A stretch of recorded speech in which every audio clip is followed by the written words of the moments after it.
Hello, everyone. Welcome back to our podcast, the Popular Side Podcast.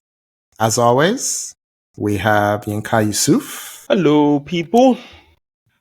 and Akin Adike. Yinka, Yes, sir. that is a I know. beautiful jersey you have on. Tell us Yeah. where it's from. What's the origin? Yeah, so this is the jersey of move a bit to this side so you guys can see properly. So this is the jersey of Inter Lagos. Inter Wow. Lagos is one of I can't say they're new anymore. This is their second year, I think. It's one of the new football clubs that popped out of Lagos. They play at the Mobolaji Bank Anthony Arena. Well, it's Onikon Stadium, as we all know it. That's what we used to call Onikon. That's what we used to call it, Onikon. That's where they play. So this is their away kit for the season that just ended. One of our boys is on loan there. So as part of trying to support him, I was going to watch one of their games, which I never got to.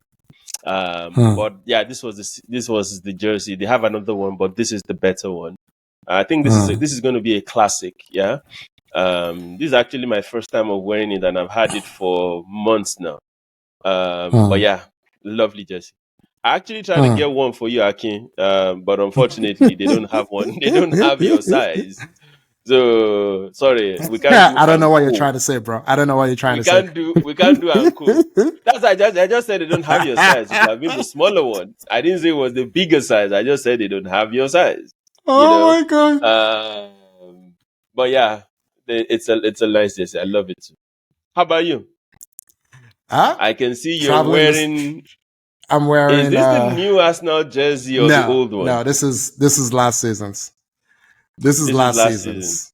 Okay. Yeah. You don't have the new season the last home yet? I ordered it. It's not here yet. It's coming. Okay. It's coming. Okay. Yeah. Fantastic. So it's coming. I can see you have a different background again, young man. All right. Let's talk about it. So I am in Montreal this week. It's beautiful city of Montreal. This is my first time here in about almost 10 years, I think. There was a time I used to come here for work every week for about a year. But I'm here for a family thing. So this space is my space for the week. Hopefully it comes out pretty well on the video. Tried my best. It looks good. You're all right. All right. It's all right. It's all right. I mean, we are used to you and your backgrounds changing. So. Oh my god! Well, the good thing, Inka, is I don't think I have any travel planned for a while until September. Just don't bother. Don't do it. Just don't even try. Don't even try. Just don't try it. Don't try it. Is it not you? Anyway. All right. We have a lot to get to. So let's get into it. So what are we going to do today? We're going to review the Olympics. We have 3, I think, really good questions. Again, this week. I thought our first Q&A segment went off really well last week. So yeah, it did. Kudos to our listeners. And our questions actually come from people we know really, really well, right? Inka, I'll let you say more if you want to say more later. But they're people we know really well. So I'm really excited to read their questions.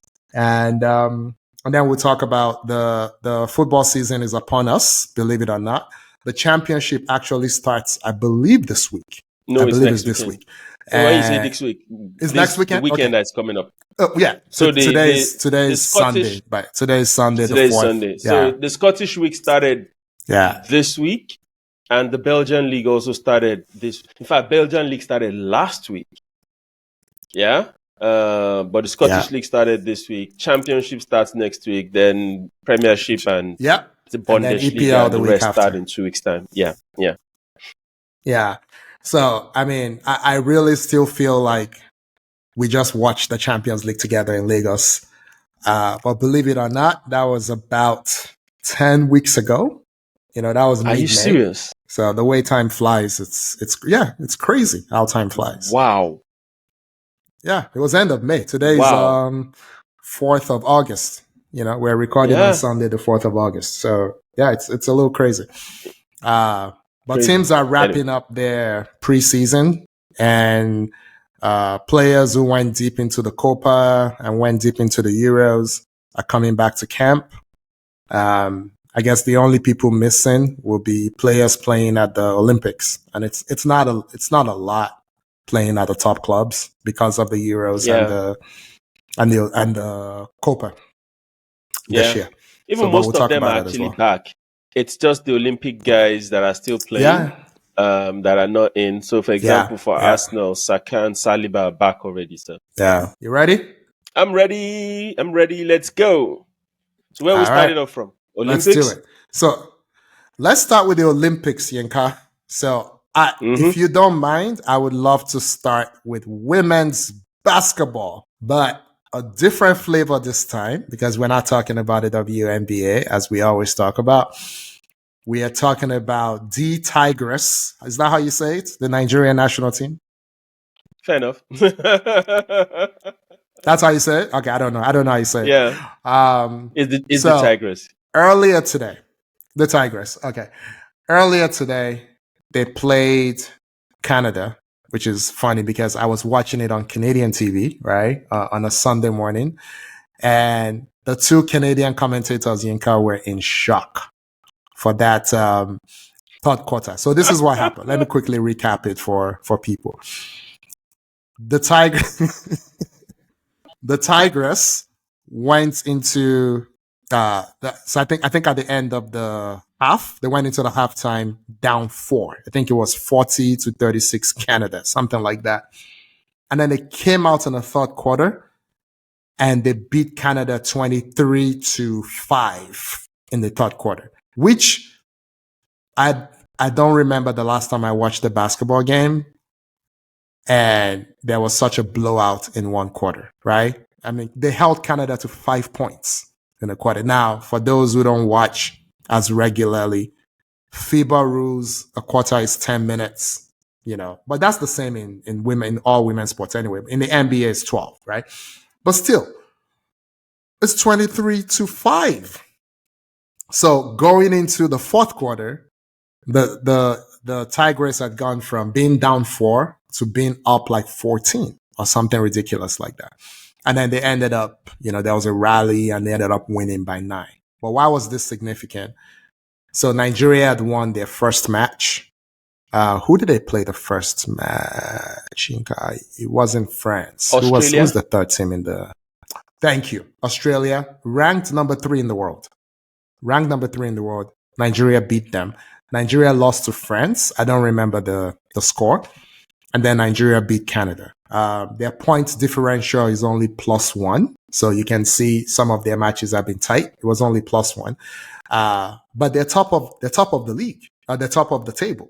And France is number 2, I think. France has a massive points differential, though, I believe.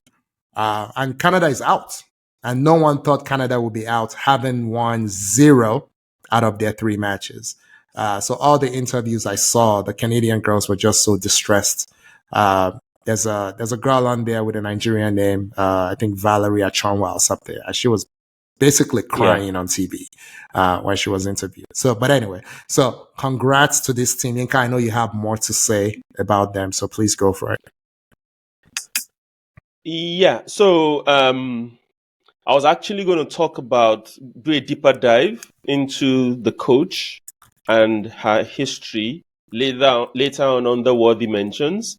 But maybe I should just go ahead and do that now. So the Nigerian coach, her name is Rena Wakama. Yeah. She played for the Tigress in 2015. She played college ball for 4 years. I can't remember where she played precisely. Then she moved into a role at her college of director of basketball, right? And she was in that role for 2 years. And her primary objective in there was to make sure the team was running properly, 1, and 2, to monitor the development on the younger players, the rookies or the freshmen that came into college. Yeah. She did that for 2 years. Then she moved into like an assistant coach role, also doubling, as the head of basketball operations. So she has the pedigree, she has the necessary skill sets and all. Then fast forward sometime in 2023, the Nigerian people called her and reached out to her before we went for the FIBA Afro Basketball in Rwanda last year. A couple of weeks before, she was reached out to say, hey, we want you to become the coach, right? Once again, fire brigade approach. And when this lady came on, the first thing she did, Akin?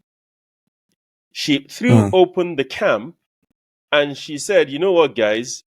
Whoever, if you're Nigerian and you believe you're good enough to play for the Tigress, we are having open camps in Lagos, in Abuja, in London, and a couple of states in the US. Yeah. That did not register well with the more experienced members of the Tigress team. Yeah. They felt somehow that, what are you doing? How would you disrespect us, quote and unquote, like that? But the girl knew what she was doing, right? And 3-4 weeks later, they went to Rwanda and they beat everybody black and blue. The team that was made up of people that she felt were good enough to be on the team, not necessarily the people that felt it was their birthright to be in the team. They went to Rwanda and they beat everybody, including the host Rwanda, who were more like the favorites to win the tournament and all, right?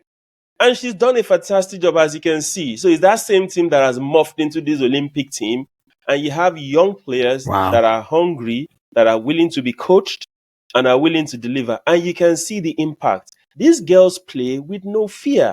They are the female version of South Sudan, right? On the male side. These girls don't care whether you play in the WNBA. They don't care. They'll play you hard. They fight for they play to the whistle. It's obvious they're well coached. And I think we should give Rena Wakama her flowers, right? If we were really sensible in Nigeria, what we should be doing is probably saying, okay, young lady, can you please come and replicate what you've done for the ladies? Can you come and do the same with the men? We are making you the director of operations for basketball in Nigeria, right? This is what I will probably do, right? Because obviously she knows what it takes, or she knows what is needed to get the best out of a team. So I just thought I needed to give her flowers. But everything you said is absolutely spot on. The team, absolutely. I mean, I watched the Canada game is actually on replay right now. Come on. It was that third quarter was a bit down, Akin. It was a bit down. And I was loving it, So kudos to Rena Wakama and the girls. I don't know who they're playing in the quarters yet. I don't think I've seen I don't know either. I don't know either. But whoever it is, it would be nice if they can actually get on the podium. I'll be so happy and proud of them if they can. But kudos to them. Man, Yinka, is it true that this team will be the first African team to make the quarters in either women's or men's basketball at the Olympics? Absolutely. They are. Wow. Yeah, they are. Wow. That's significant. That's significant. Yeah. All right. So it is. Good luck to Nigeria women's basketball. So let's hope they can do it. Whoever they play next, let's hope they can do it. You want to talk about any other women's basketball news at the Olympics? How do you think the US has looked so far? I know you had some thoughts on that. Yeah, so I don't have the stats with me, Akin, but it'll be interesting to see what Diana Taurasi and Chelsea Gray have done in this tournament. Remember, in the game earlier on today, one of our friends was like, this US team cannot ball. What are you guys talking about? And I'm like, it's because the first team, this is what happens every game. The first team starts the game slow. because they have two people, in my opinion, that shouldn't be nowhere near the team. They shouldn't be anywhere near the team. Yeah. And once they step out and they bring in the bench, yeah, then the bench then hammers people significantly. I mean, I don't think Diana Taurasi played more than probably the first 4 minutes in today's game. And she had a waist or a back brace on for the rest of the game. And I'm like, yeah, I don't think she should be there. But the US are not going to suffer for it. They're still going to win. Not when you bring in Sabrina off the bench.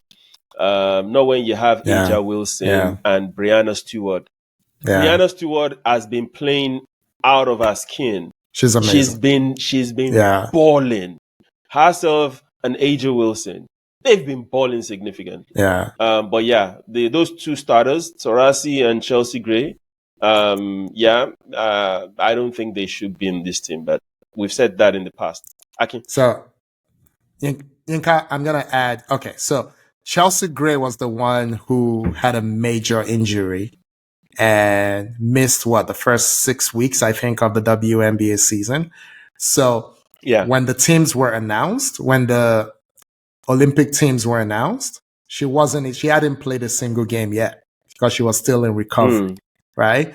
And my brain wants to say, I understand why they want her on the team because she's like a true point guard, right? She's a true point guard. If I'm being objective, she's not the most dynamic player. You know what I mean? Like, some of our movement is a little awkward. She's a little heavy footed and all that. And I think some of that has to do with having been out for so long, right?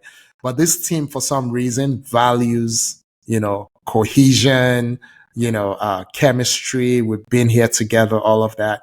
So, but I'm like, I don't blame players for getting injured. I even try not to use the term injury prone. Because I mean, it's not your fault. I think with the exception of someone like Jack Wilshere back in the day, whose playing style led to injuries, and even amateurs like me could see it. Like, stop leaving your foot out there. You got to shorten your stride by like half a foot or whatever, right?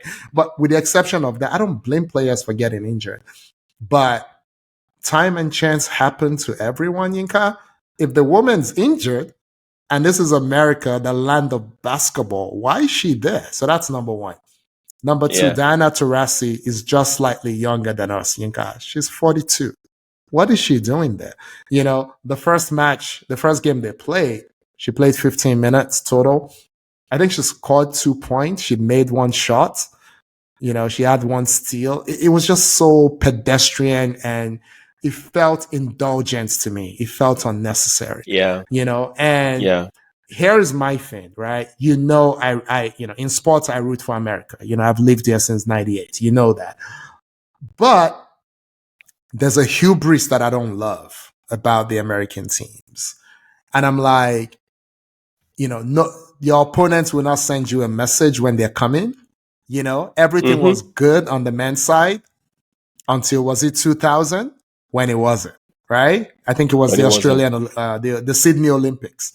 And then it wasn't. They're not going to. And guess what? The international game is stronger now than it was in 2000, right? Absolutely. So what happened? The US's best stopped going, right? From 1992, 96, you still got the best, including Hakeem Olajuwon, who had just gotten his US citizenship, And then in 2000, people were like, And then that happened. It was still all-stars, right? And then that happened. 2000, or was it 2004? I don't remember. The team with Stephon Marbury. It was just a bunch of all-stars who had gaudy numbers, KG, Stephon Marbury. And then they got beat. I think they won the bronze or whatever, right? And then boom, all of a sudden, we're going to have the Redeem team, no longer the Dream team, right? And then it was LeBron and all these guys, they committed, and now they're still committed. Kobe, Dwayne Wade, right? And the rest of them. Yeah. You remember this, right? And Kobe taught everybody how to play basketball, or so the stories went, whatever. But I feel like the women need a shocker. They need a shock to the system for them to take this seriously. Because you can't look, we've now had about half a WNBA season to see all these women in action. And guess what? The story of CC has not necessarily been, Yinka, about her 3-pointers. It's been about a point guard play. You know, think about it. Yeah. You know, it's not been, Caitlin Clark's, we knew she could shoot, but she's actually not shooting well. She's making shots because she's taking a lot of them. But if you look at her position in stats, she's way up there in assists. And she doesn't have great finishers on her team. So imagine what would happen when her team gets better and they understand that and they can move at the same speed as she's moving. So when I think about it, I'm like, do you really need a Chelsea Gray when you have CC on the team? Do you need, I didn't add Brittany Griner. I'm sorry about what happened to Brittany Griner. It was terrible in Russia and all that, but she should not be playing for the US. Okay. She really doesn't belong on that team. I mean, it's politically incorrect to say it, but she's not good anymore. She's not great anymore. Maybe she's still good, but she's just not great. I mean, she's not dynamic. She's given Joel Embiid vibes on the women's side. Joel Embiid is a year. No, seriously, Joel is a year removed from an MVP season, but he doesn't belong on the US men's side. Brittany Griner does.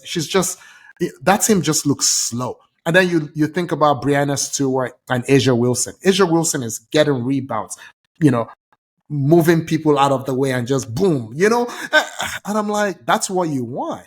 And then I'm like, imagine if they had Arike Ogunbowale off the bench. She doesn't even have to start. She's a microwave off the bench.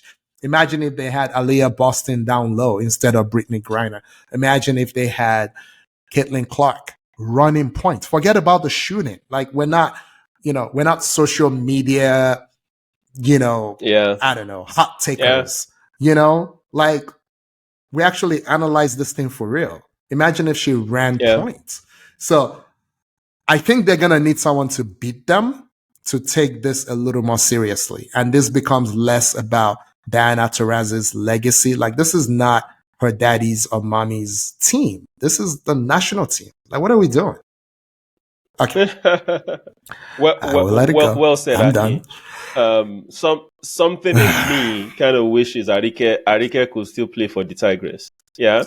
But unfortunately, I don't think she can. I think she played one of the, was it the World Championships for the US? I think she may have. Remember? She may have played the World Championship. Yeah. So she can make it.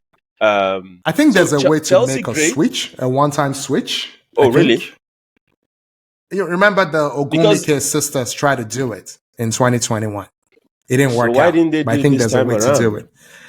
I don't know. Neka would have been beneficial to this Nigerian team. Yeah, very. Because I like Neka. Neka is a team. She's a team player. She checks the ego at the door. She's the perfect team player. Neka would have been perfect for this team, and a leader, exactly. Yeah.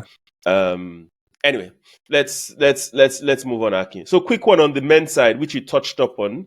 The quarterfinals are we know who the quarterfinal matchups will be.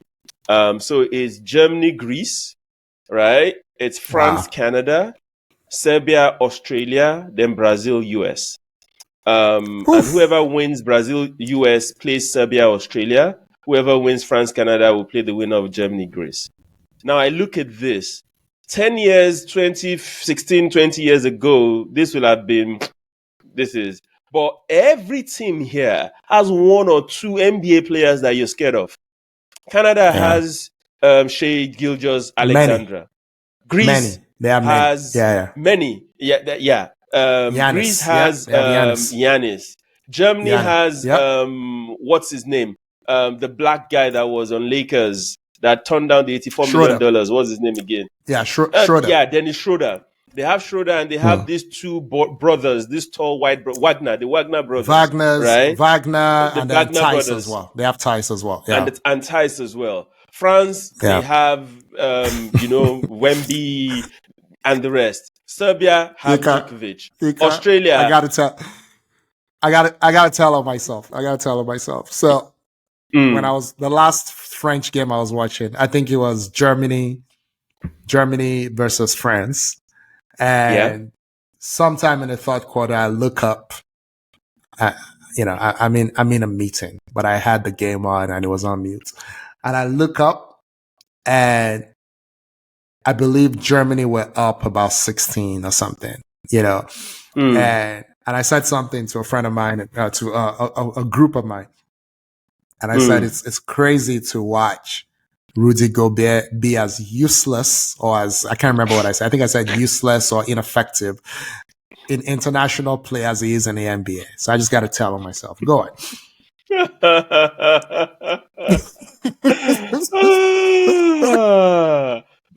Anyway, don't let's go into Rudy Gobert today. We will spend 15-20 minutes of just he was not the guy. good. He was not good.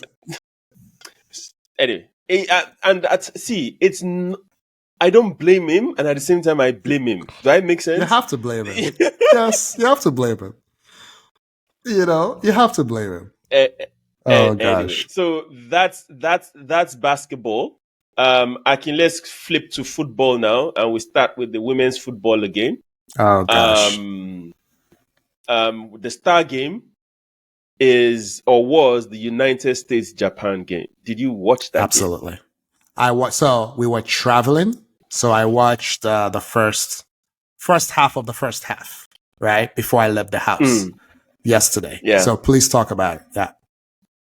Okay. So the United States met their match in Japan, because the games they played earlier on, they were bashing people left, right, and center. Japan came, and Japan said, "Not today." First 45 minutes, which you watched, it was almost equal, but Japan edged it. Second half, Japan edged it. It got to a point where, like, where is Smith? Where is Rodman? Where is Swanson? Where is the front line? They did not get the ball. Japan suffocated them. They were better coached than the US. The game then goes into injury time, and in fact, there was a timeout kind of after 90 minutes where you could hear their coach, Emma Hayes, telling them, "I just need one big moment." She actually said it. Yeah. And Trinity Rodman delivered that big moment. That goal, a male player will be super proud of that goal, right? I was worried. I thought she was offside. But when I saw the replay and I saw she was in line, I was like, wow, this is a fantastic goal. Beat the offside trap, one-on-one with the defender, dummied as if she was trying to shoot, caught the ball to her left, and she bent the ball into the far corner. That is a goal that the best of male players will be proud of. Yeah? Absolutely clinical. Yeah? And they won. United States won by 1 goal. But were they lucky? Yes. They rode their luck, Aki. They rode their luck. Japan had them on the ropes all through the game. Yeah. Then in the other semis, Spain-Colombia was another crazy game. Colombia led 2-0 first half. Spain equalized in the 60-something minute or so. Then in virtually the last kick of the game, Spain pulled one back. Then virtually the last kick of the game, they equalized. Yeah? And the game ended up going into penalty shootouts, and Spain won. Of course. That was another crazy game. So the semifinals will now be between Brazil and Spain. Brazil beat France, which I was quite surprised. I thought the France team had enough firepower to overcome the Brazilian team. But the Brazilian team, they were solid defensively. And this is, you don't say this about Brazil often. Brazil don't look Brazil anymore, Aki. No. Brazil is either looking side. more like on either side. They're looking more like an European team, right? With technicians rather than with flair, confident, fancy footballers. In fact, watching that Brazil-France game, they could have swapped jerseys. Yeah. there's more flair on the women's side of Brazil than on the And on the men's men's side these side, days. you're spot on. You're spot on. So Yeah. that France game, you could have said sweet jerseys. France had more flair players. Katoto, Katrui, Diane, all those girls. They were. They looked like they wanted to play football more than the Brazilians. So Brazil won that 1-0. So it's Brazil-Spain semi-final, United States-Germany. I don't like the way this is because these games are repeat episodes of the group games. I don't know why they did it this way. It could have been the other way. Why meet again in the semi-final if I was in the same group with you? Yeah. But it is what it is. Spain won the first game, and Germany, United States beat Germany black and blue in the first game also. 4-1? So was bad. Yeah. So let's see. It's gonna be a different ball game now. The stake is higher. So we we're in for interesting games. That will be coming up on Tuesday. Okay. Any take on the women's football before we move to the men's side? Okay. I have plenty of takes, but I'll try and limit my takes because we don't have a lot of time. So I was telling my daughter, we were watching the games and analyzing it, and she reminded me how much I had soured on the US team before these new girls came in, right? I think this happens a lot where you have like a very talented generation, and then the generation immediately after them is not very good. I think that's happening to the US right now. So if you think about it, think about the very old players, right? The last of which was Alex Morgan. Alex Morgan was in her 30s, but she wasn't like 39 or anything like that. And then the US doesn't have like like a bunch of 28, 29, 30-year-old great players. They really don't, right? So the Lindsay Horan class, right? They're okay, but they're not, the Crystal Dunn, they don't have like real superstars in that age range. But thankfully, you have Smith and you have Rodman. Now they get all the plaudits, but Grandma in the the woman in the defense as well, right? Is in that generation too, right? So there's been a revival. Yeah, there's been a revival of that team. Thankfully, it's like they're rebuilding on the fly. So my daughter was reminding me like how much I soured on the US women because I used to love that team. I used to love that team, right? And now that joy is coming back again for me, right? I can actually watch them now and really enjoy what I'm watching and root for them without feeling like they're bullies or whatever. But everything you said about Japan was true. Japan were amazing. Wow. Like the half of the half that I watched, and I was worried about going to PKs because the last time Japan won the World Cup, I think they won by PKs. It was same tactics. Won by PK. And then they were getting some chances that if they were a little more clinical, they would have scored. But the US has probably the best goalkeeper in women's football. She's amazing. Quick take on US Germany. What's the name of their captain? Is it Plop? I keep forgetting her. Pop, whatever her name is. Pop, yeah. She was injured, in the US game. So I don't know, what state she's gonna be in. That is not a great Germany team. Again, they're getting into the downward part of that, cycle that everyone goes through. Yeah. And that the German men were in about 5-6 years ago, with not a lot of talent coming in to replenish. I think the US will win very comfortably. And I can see Spain giving the US a game. I really don't see Brazil giving the US a game. Maybe Marta was 28 instead of 38, maybe. But 38-year-old Marta, they still rely on her for creativity, for supply through the midfield. I think if Spain gets through against Brazil, I can see Spain matching up. Spain is just so well coached. They're so well coached. Everyone on Spain can move the ball, can play the ball. Spain is the best team in my opinion. They're the best team in the tournament. But the US, I think with Rodman, with Smith, with Swanson. The US is the only team that can match some of the truly brilliant individual players on Spain. So that's the final I'm rooting for. And I'll be rooting for the US when that happens and hoping they win. Okay, that's all I got on the women's. Yeah. So a good point. Just before we move on, Spain have the best midfield in this whole whatever. Yeah. See, Bonmati and Alexis Putellas, those two girls can play with the men. That's all I know. Yeah. They are the Xavi.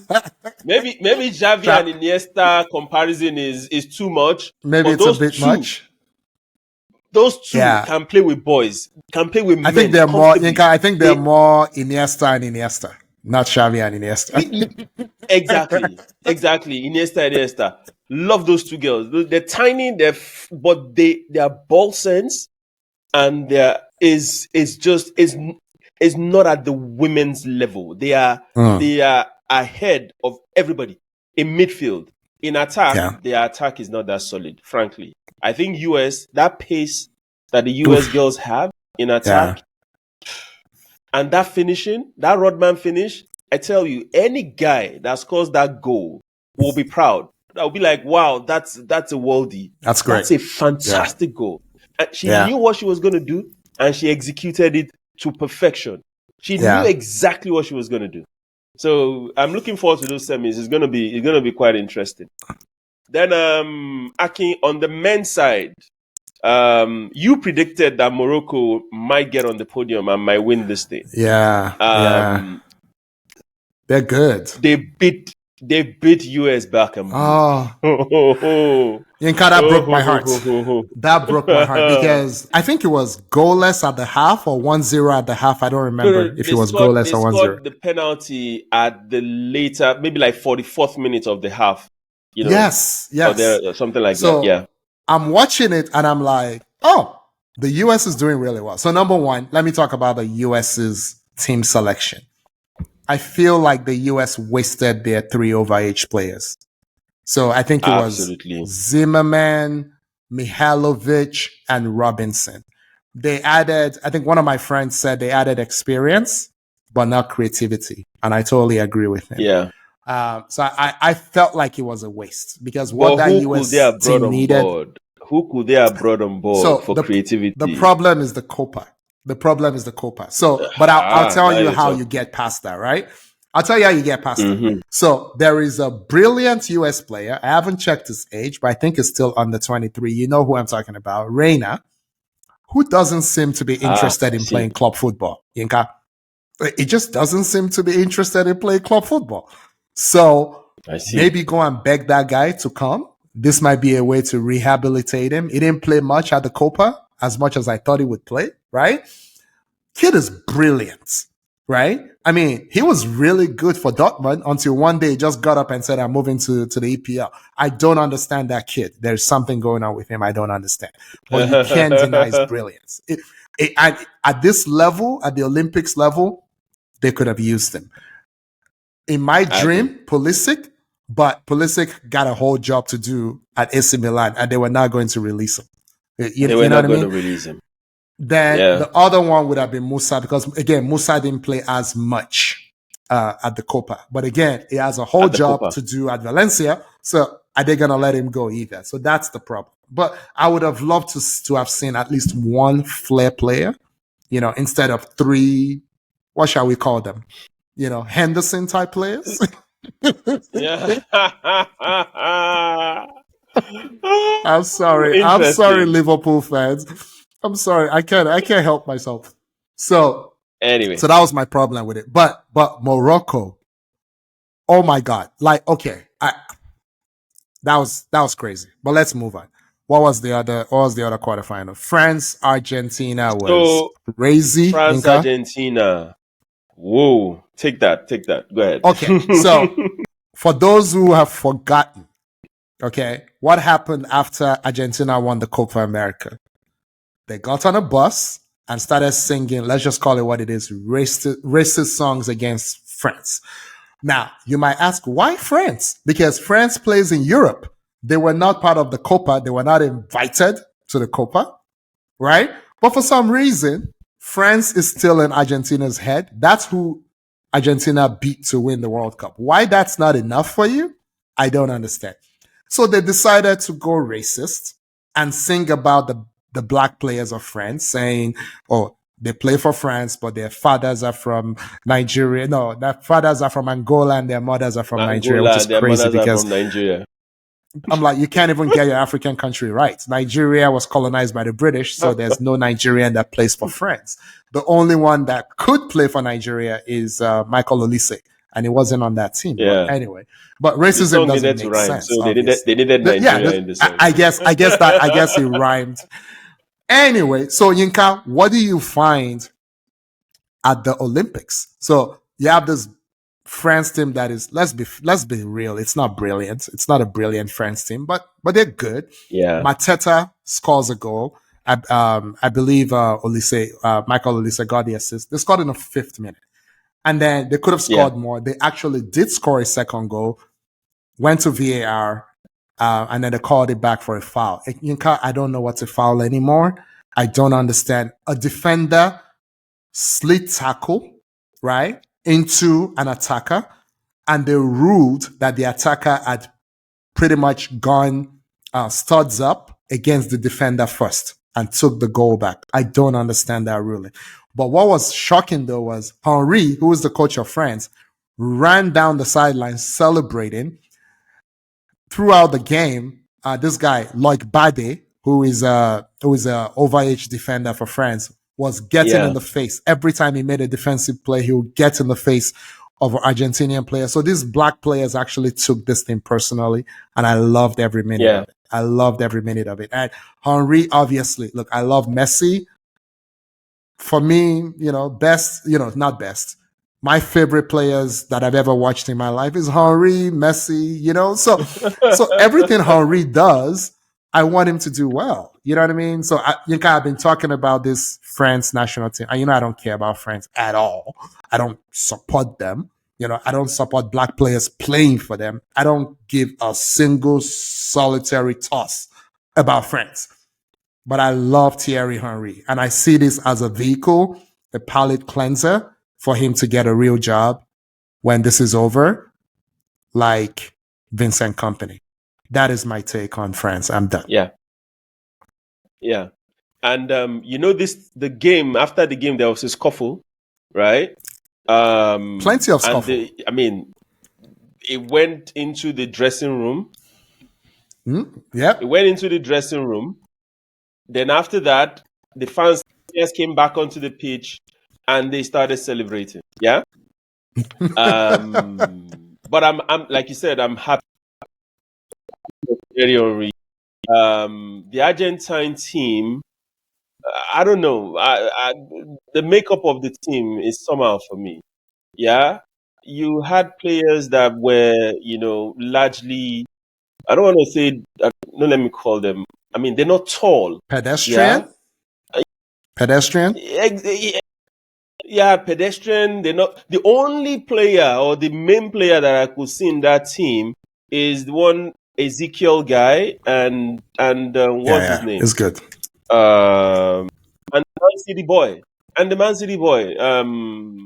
Alvarez. Yeah. So which is ridiculous, by the way. But I get your take and I agree with you. So the semifinals will be France, Egypt, and the other one is Morocco, Spain. And I'm happy that there are 2 African countries in there, which is quite good. And I hope we see an African in the final. But we'll keep track of that and we'll keep everyone posted. Yeah.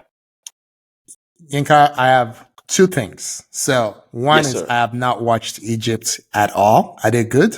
I haven't watched them at all. So frankly, you're not the only one in there. I think we are in the same boat when it comes to that. I've not watched Egypt in this tournament. Given the fact that I saw the highlights, and you can judge a team with the highlights, but given the fact that they struggled to beat Paraguay, who I heard they were not that good also. So I don't think Egypt is as good as Morocco, for example. Yeah. So my expectation is that France should beat Egypt. But you never know. We never know. Anything can happen. Yeah. Okay. So then the second thing, you didn't know this was coming, so bear with me. We're Yeah. going to cut this up and I need to send it to a friend of mine. Right? Okay. So I need you to answer this question for me. Okay. So my Okay. friend is American with an Uh-huh. African parent, one African parent, Okay. one American parent, but born and raised all his life in America. Okay. And my friend does not understand why during the World Cup I was supporting Morocco and not France because France was full of black players, right? So in my life, I'm Pan-African and I interpret Pan-Africanism to mean I support all of Africa, but I also support Absolutely. all of black people in the diaspora, right? Yeah. So Yeah. it seemed like supporting Morocco, which sometimes, you know how some of our Arab neighbors treat some sub-Saharan, I don't use that term, but let's use it for the sake of argument, treat Yeah. sub-Saharan Africans sometimes. Lots of Yeah. racism, lots of discrimination, Mhm. not good. Mhm. And why wouldn't I support the black players on the French team, as an example, even if I'm not a big supporter of the French team because of all their shenanigans in Africa in the past until this day. So no matter what I say, it's not going to be good enough, right? So I want you, okay, a neutral party to explain, because I try to explain. I'm like, in 1990, it was Cameroon. Every African supported Cameroon because they were Supported doing something at the Cameroon. World Cup, right? Absolutely. And in that was 94 it was Nigeria, in 98 it was Nigeria, in 2002 it was Senegal, in 2006 it was Ghana, in Ghana 2010 it was Ghana again, in 2014 it was nobody did well, in 2018 in Russia, did any was us African team do partially. well? Yeah, Nigeria Um, wasn't good, but we made at the least we won knockout one round, but we game. were terrible. Yeah, we won one game. And then in 2022, it was Morocco. They were going all the way to the Yeah. semis, right? I mean, they were doing Absolutely. something no one had ever done before, right? And it's funny because everywhere I go, if I have my Yakini jersey on, if I have my Okocha jersey on, Africans of all shades come to me and want to talk to me about it. And when it comes to football, our North African brothers don't discriminate between North and East and South and West. It's the only thing that really unites Africans. So Absolutely. am I being naive about this? Or do you agree with this? Why would you support France to start with? Because they have black players? I don't understand. Because they are black players. We're supporting them. Oh, So his sense is these players were born in France. Not all of them, but let's go with it. Most of them were born yeah. in France. Some were not. And Mhm. that's the only country they legitimately know. It's kind of like black Americans playing basketball for America. I think it's a little Yeah. different because these Mhm. these France players have African parents. So it's a little different. We're Yeah. not yet Yeah. at that place where they've been in France for 3 or 4 generations. Most of them are Yeah. first generation themselves or their parents were first generation. Okay. So, to your friend, for this Yeah. purpose of this discussion, I'll say Mr. X, right? Okay, let's go with Mr. X. Akin is not the odd man out in this case, right? This is the way most of we Africans we feel about this, right? When we're playing the World Cup, see, when we're playing the Nations Cup, yes, there is that division. Yes, we can be fighting each other. But when we go to the World Cup, we have countries that are representing Africa. We have countries that will determine the number of berths we get in the future. If we succeed, the more seeds will most likely come to us. If we mess up, we won't get more seeds. We'll probably get less. So at the World Cup, I am rooting for every African nation. Every. France winning or losing has nothing to do with Africa. It doesn't benefit me in any way. It doesn't hurt me in any way. So why would I then support them? It doesn't. It doesn't in any way. So I will not, I can like the players and I can say, but if a French team is playing an African team, even if it is North Africa, South Africa, East Africa, of course I'm supporting the African team. Why would I support the French team? No way will I do that. So Okay. it's understandable. Yeah. These guys are French. Yeah. The fact that they have decided to play for France, Aki and I have a problem with that to start with, but we're not even going to go into that. But the fact that you've decided to play for France, right? That means you're French. If you win, it's the glory of France. It's not the glory of Africa, right? When they won the World Cup, Pogba is from is it Senegal or Mali? Who else? Mali. Mbappe is from Cameroon. Did you think any glory came to Cameroon or Mali? Yep. Yeah. Did you think any glory came to those countries because they won? No, none whatsoever. Yeah. So it's not unusual. What Akin said is not unusual. It is what it is. Akin. Okay. Let me twist the hypothetical a little bit, right?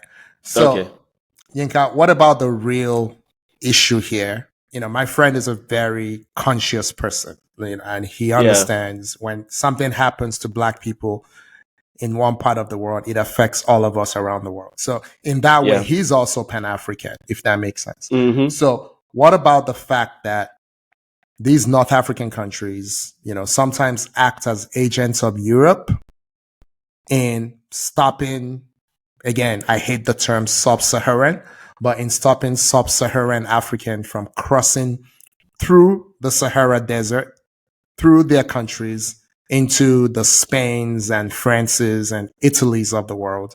And sometimes they just plain do ugly things to, again, quote unquote, Black Africa.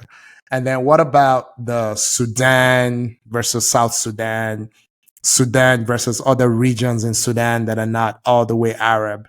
And all those things that are happening in the last 20, 25 years. And, those are real as well. So how do you, how do you feel being Nigerian and rooting for those countries? Can we say this, right? Yeah. I don't like bringing sports into politics and vice versa. Or politics into sports. Yep. Yeah. It's not something I love to do, right? So when it comes to sports, let's keep it within that silo of sports, right? Okay. We are Africans when it comes to sports. I support the Moroccans, I support the Tunisians, and I don't want to go into, because if we open that kind of worms from a political standpoint, you're going down a rabbit's hole at this point. Only God knows where we will end. We might not even finish this podcast in the next 1 hour, right? One other thing I would love your friend to notice is this. Even the French guys that have picked our boys, or the African boys, it's when they win, they remember they are French. When they mess up, they'll remember that they are Cameroonians, they are Malians, they are Kenyans, or Algerians, or, whatever, as the case may be. Okay? Saka, Rashford, you saw what happened to them. You see what happens to them on the daily. So why would I be rooting for those kind of people that are selective in their support of my people, quote and unquote? I wouldn't do that. Yeah. It's not it. Not to make this even more complicated. And I'm sorry, I just had to do this. So my apologies. But I think we're gonna cut this up, and so Nigeria, for example, a lot of people who are not Nigerian don't know this. Nigeria has a pretty sizable Lebanese community, right? Absolutely. And they've come in two waves. They came in the 80s when you had the Lebanese civil war. It was, pretty brutal. There's a lot of reasons why that happened that we're not going to get into it. And Nigeria was one of the places that a lot of Lebanese came into. And, they're well established. They're, in many cases, uber successful. Some of the really, really popular Lebanese origin Nigerian. They at this point, they consider themselves Nigerian, right? So they even have Nigerian passports. There's been Oh yeah, they have Nigerian passport. They consider themselves Nigerians. And now there's been a second wave. Unfortunately, no one wants to see this as Lebanon continues to suffer from a lot of geopolitical issues. Now there's a second wave, and this time it's not just Nigeria. It's pretty much every West African capital. You go to Abidjan, there's a wave there. Accra, there's a wave there. So, and I say Lebanon on purpose because I know they're not African, right? They're not from Africa, but Africa is very welcoming. You know what I mean? Like I used to know this number. I can't remember how much. I think it's something like 6,000 foreign people coming to Lagos either every week or every month. I can't remember. We don't think about it. We don't talk about it. But there's a lot of people around Africa that find Lagos as a land of opportunity and come in all the time. We don't talk about that. We talk about Nigerians leaving Nigeria, but we don't talk about people coming into Nigeria. I say all that to say, immigrants going into North Africa from Southern Africa is not anything new. It happens all the time. The wave comes from the other way as well. I have a really good friend who is Egyptian, born and raised in Nigeria. Family still in Nigeria. I have many, people like that as well. Yeah. So it's just, but I think for people who have not lived in Africa, it's not the part of Africa that you see in the news. It's not, people don't do in-depth stories about Africa outside of the typical, the gloom and doom and all that. So that may be the context that may be missing here. So just wanted to put that out there. Fair enough. But hey, we're Africans when it comes to sports. We are Africans. I'll say it again. If you remove sports, we might not be Africans anymore, if you get what I mean. But yeah. Sporting context, nah. Anyway, let's wrap up this segment by tell the people what Lagos was like during Morocco's run at the 2022 World Cup. Was there even a doubt who people were going to support? Hell, there was no doubt at all. All the bars, all the bars, all the viewing centers, everybody was rooting for Morocco. Yeah, everybody was rooting for Morocco. Same thing with Ghana. When Luis Suarez did what he did to Ghana, I was pissed. It did it to all of Africa. It to all of Africa. I was pissed. And then the crazy thing, if we're going by what people actually look like, meaning the color of people's skin, we know the history of North Africa and the Middle East. And how a lot of people who live there today were originally from what is now considered sub-Saharan Africa. And a lot of people that make it onto these national teams look like you and I. You know what I mean? They may no longer have our names. You know what I mean? Mm-hmm. They all have Arabic sounding names. And then I guess I keep saying we're wrapping it up, but I keep going. If you think about, Morocco is actually the least Arabic of the North African teams. You know what I mean? Like they're the least indigenous, if you think about it, because Arabic may be the most widely. Egypt. So because they're all the way to the west, right? All the way to the west, as far from the Middle East as you could get. And even if you think about language, it's probably the North African country where Arabic is the least spoken, if that makes sense, because there's still a heavy Berber population and Berber influence and all that. And Moroccan Arabic is not considered standard Arabic. It's not considered well-spoken Arabic, if that makes sense. Okay, we've done this thing to death. Thank you for indulging. Let's move on. No. Okay. Let's move on. Yeah. We got to talk about the track and field for just very briefly. Noah Lyles ran tonight, won 9.79. Thompson ran 9.79. Both of them together, but Lyles won the gold. Tell the people why, Yinka. Why did the IOC not award 2 gold medals? And why was Noah Lyles given the gold medal ahead of Tashane Thompson? Yeah. So when it comes to photo finishes in athletics, right? What you look at is your torso, right? Not the leg, not the head, your torso. Which is why if anybody ran track in secondary school or primary school, they tell you lean into the finish line. Yeah? It was a cheat code. You lean into the finish line. So I saw the picture. They did a picture. Lyle's torso was ahead of Thompson's torso. It's as simple as that. And that's why he won. Yeah?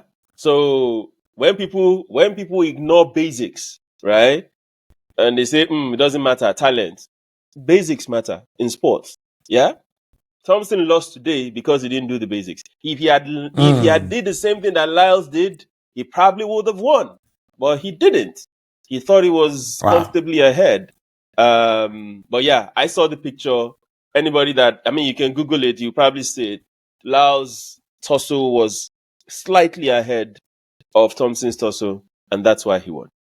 Yinka, why is it that when we were growing up, I'm the slowest person you've ever met in your life. You even sent abuse my way today on that front. And you're not wrong. You are not wrong. And let me tell you how bad it is. I watch my kids play sports now. My daughter is a really good football player, right? She's really amazing. She went in 1 year. She went from being completely right-footed like me to being able to do everything with her left foot. And for me, it was amazing. The one thing she would never be, Yinka, is fast. And that is 1,000% because of me. I can't even walk fast. I've tried.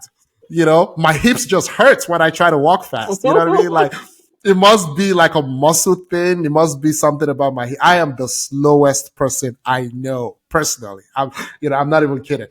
I say all this to say, just want to tell on myself before I say this. When we were running, because I did run in primary school. I just came last in every race. They would tell you to like stretch your head. Why didn't they tell us to stretch our torso? Why were they telling us to stretch your head at the finish line? Maybe you didn't listen properly. It wasn't your head. It was, or maybe because you thought since my head is big, I can use that as an advantage. or maybe because I was never gonna be in any photo finish with anybody anyway. So it was never you interpreted it as they said lean forward. So a lot of people probably interpreted that as it's not your head, it's not your leg. It's actually your torso. The torso. This is what determines. That's why if there's a tape, they say who breast the tape first. Yes. That's what they say. Yes, that's so you put your chest on the tape. So the tape, then you go first, then the tape. Do you understand? So it's the torso. It's not the head. It's not any other part of your body. Thompson should have won. Frankly, he should have. No, he should have. He was ahead of Lyle. He was. Yeah, he was, but he didn't. So, I think what happened, and this is where maturity for Noah came in, right?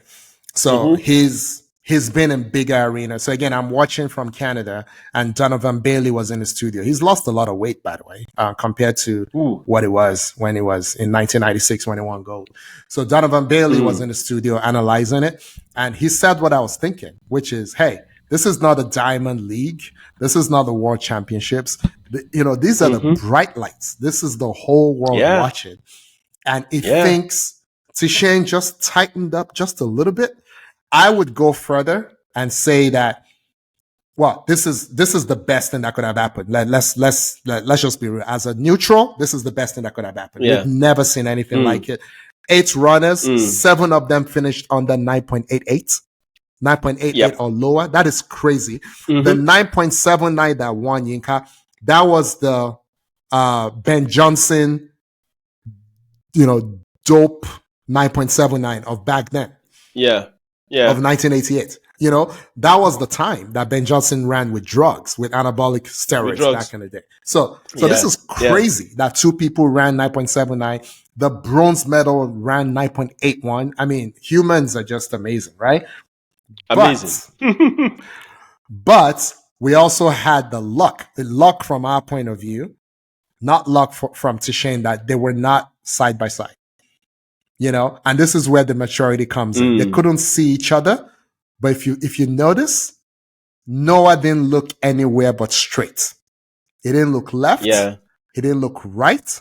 He had a slow start, but that we're used to that. He always had a slow start, right? It's the last 50 that is the king of the last 50, right? And he honed his skills in the 200, right? So, if they kept going, he would have won. If this was 120 meters, 150 meters, he wins because it's a 200 guy. He's automatic in the 200. Yeah.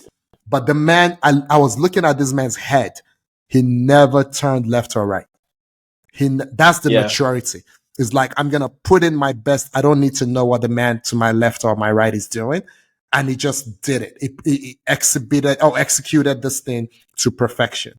That was the most impressive part for me. Yeah. Okay. Yeah. Yeah.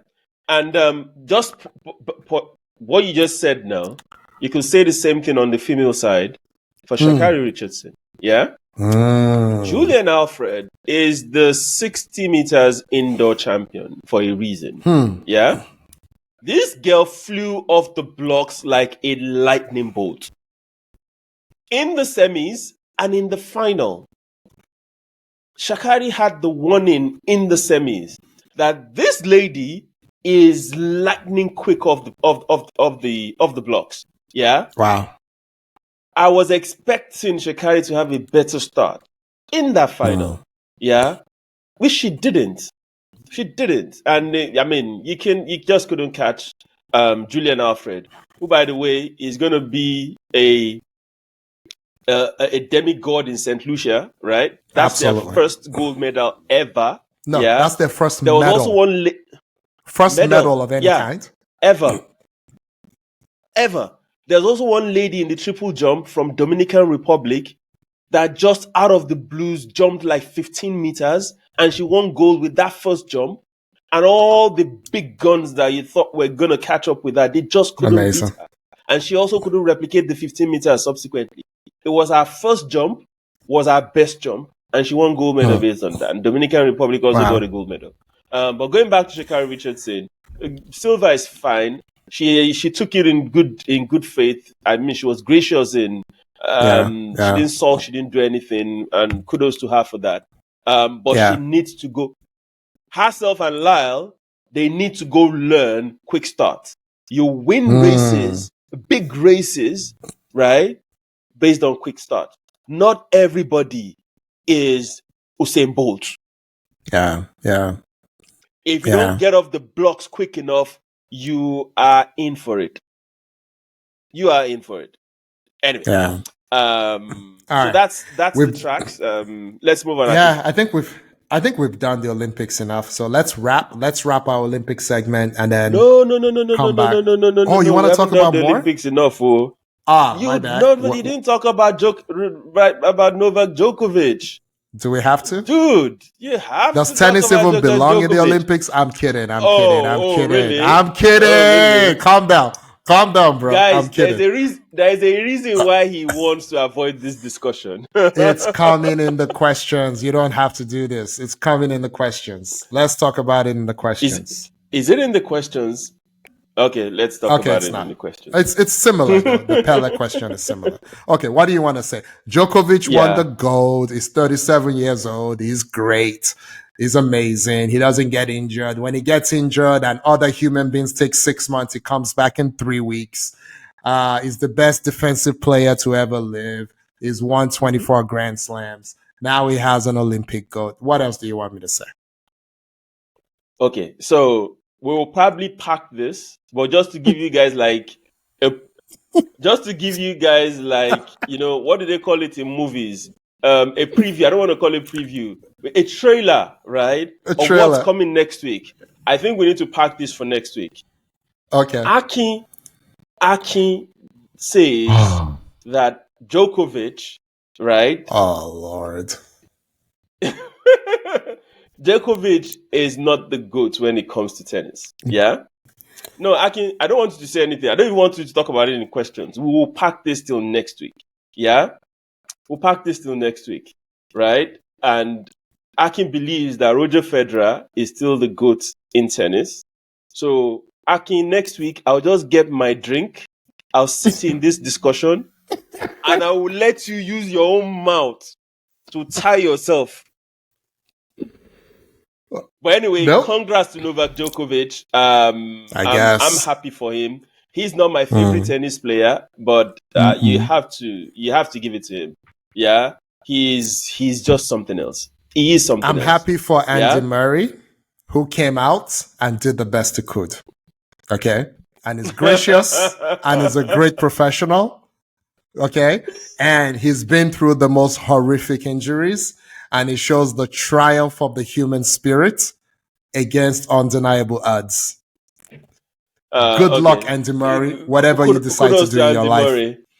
I hope you're uber successful, and I'll be rooting for you. So Novak has joined a select group of people that have won everything plus the Olympic gold medal. Singles, by the way, not doubles. Yeah, that would be Steffi Graf. Rena. Can you imagine husband and wife are on this thing together?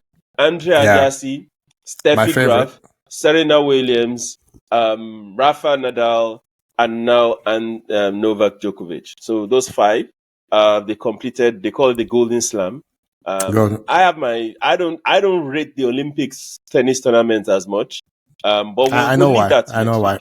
So just the only thing I'm going to say on this, I think the Golden Slam, if you can do it in the same year, is extremely significant. Meaning, if you win all 4 slams, which is hard to do, the calendar Grand Slam, it's almost impossible to do. And then you now win the Olympics. And I think Steffi did it in 1988. I think Steffi is the only. We can double check. I think it's Steph. Yeah, Steffi won all 4 slams in the year, and then won the Olympics as well. Seoul 88, I believe she did. So that is extremely significant to me. Okay, Yinka, we're gonna wrap this. All right, so Yinka, we have 3, I believe, fantastic questions. And yes, we do. Do you want to say a little bit about where these questions are coming from? This is a very special occasion, if I can say so myself. So, question 1 actually came from a friend of ours where we were having an online argument earlier on today. And he said, please just make sure Akin answers this question later on today on PSP. And I'm like, you bet. I'll make sure that happens. Then the other 2 questions, I was just talking to my boys, my boys at home, and I'm like, guys, don't you have any questions for us? Just to be clear, that's your sons, not your friends. Yeah, my sons, yeah. So I was like, guys, don't you have any questions for us? And they bombarded me with plenty questions. And I'm like, okay, guys, just chill, right? So I combined. So I said, each person give me a question. So I combined 2 of their questions into one, which is the City one, which we'll talk about. Then the other one is from one of them. So my boys came up with the questions, the other 2 questions. Yeah. All right. So I hope everyone can see why I'm so excited about this. Yinka's children are brilliant, just like Yinka himself. So I'm excited about this. And I love to see the next generation doing great things and all that, gives me a lot of joy. So I'm really happy about this. But having gotten all that out of the way, let us face this friend of ours who is over here asking me nonsense. I'm kidding, friend. It's not nonsense. Okay. So the question from our friend is, why is Pelé your football GOAT and why? And he's asking it directly to me. Okay.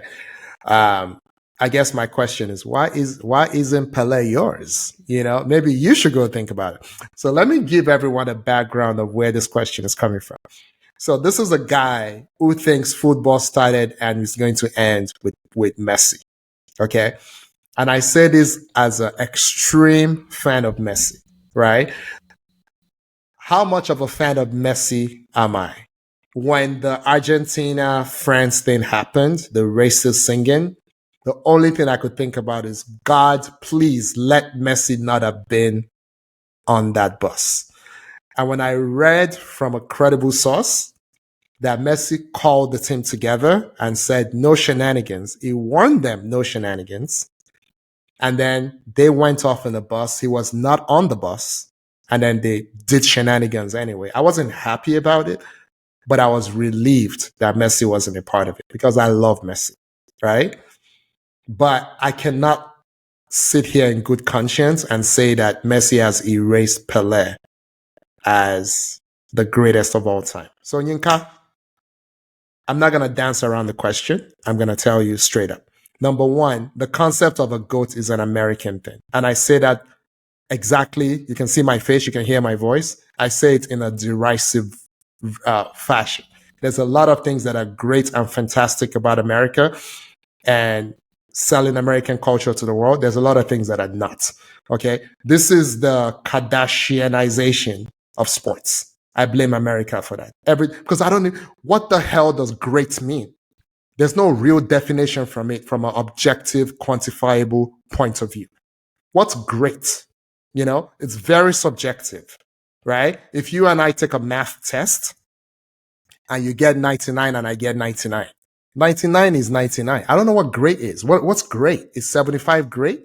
Is 99.5 great? So I feel like when they say great, and you know, we had a funny situation last week where we're talking about Muhammad Ali and Tyson, and I'm like, can Ali punch? It was a great boxer, but it was mostly great because it told us he was great.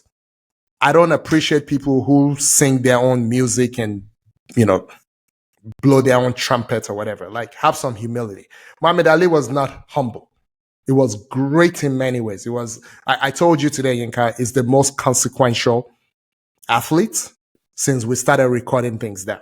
Pretty much of the 20th century is the most consequential, more than Jesse Owens, in my opinion, more than Pelé. And when they stripped him of his title for 3 years and his opposition to war and all that stuff. So for me, is more than just a boxer. So if great means the impact you have on the world, absolutely. Ali is the greatest boxer that ever lived. If great means what are you as an actual boxer in the ring, Lennox Lewis was probably a better boxer than Ali was. That's my take on it. Okay, I'm going to stop this ad hominem situation and come back to sports. Messi is amazing, but Messi doesn't speak. Messi cannot be the greatest of all time when he doesn't speak. And I don't mean English. Yinka, you know me. I don't care about English. Messi is not a great communicator. He doesn't speak in Spanish either. He doesn't give interviews. He's not a leader. This is one of my favorite entertainers ever. He's not a leader. You know, he's the captain because he's the technical leader, but he cannot influence people. He's not Pelé. Pelé was known everywhere around. Pelé is like Bob Marley. Pelé is like Muhammad Ali. You know, Pelé, the things he did for football, Messi could never. But also, to be fair, Messi has not been asked to do it. Messi grew up in a world where everything was already laid out for him. He just had to walk into it. You know, so we can't compare them. This is my point about comparing eras. You know, like, I mean, Pelé is a politician that never really dabbled in politics. You know, I mean, Pelé ended wars, and what are we talking about? This is a crazy question. I'm sorry. You know, I mean, charisma coming out his ears. No, I love Messi, but no, just no. So technically, from what and our friend was like, you didn't watch him. I watched more Pelé videos than I watched anyone in the 80s that was playing while I was alive. So yeah, I've watched enough. Yes, I've watched Messi a lot more. The things he was doing at 17, please don't do this. I mean, the man is amazing. But if we're talking about greatness is not just what you did on the pitch, which what he did on the pitch was amazing. Was what, 50 years ahead of his time? But it's what you mean as a person. You know, Messi means a lot in Argentina. It means a lot in Barcelona. Globally, is not Pelé. Globally, if we're being honest, it may not be Cristiano Ronaldo. That's just the reality of it. It may not even be Cristiano Ronaldo as a cultural icon, because Messi's an introvert, is a shy, introverted little homebody kind of guy who wants to hang out with his wife and play with his kids. And there's nothing wrong with that. But greatness is not made out of sitting home with your wife and playing with your kids. Okay? If Martin Luther King Jr. chose to sit home with his wife and play with his kids, you know what I'm saying? Pele was MLK. Messi is not. You know, Muhammad Ali was MLK. Messi is not. Jesse Owens was MLK. Messi is not. You know what I'm saying? You see where I'm going with this? Jackie Robinson. These are people that did things and accomplished things. Messi is a nice guy that sits on with his wife and plays with his kids. It's not the same. Stop it, people. Next question. Okay, so can I make an attempt to get into this discussion between you and our common friend, right? You're gonna do it anyway, so just do it. You don't need my permission. you remember when you and I were talking about world class, yeah?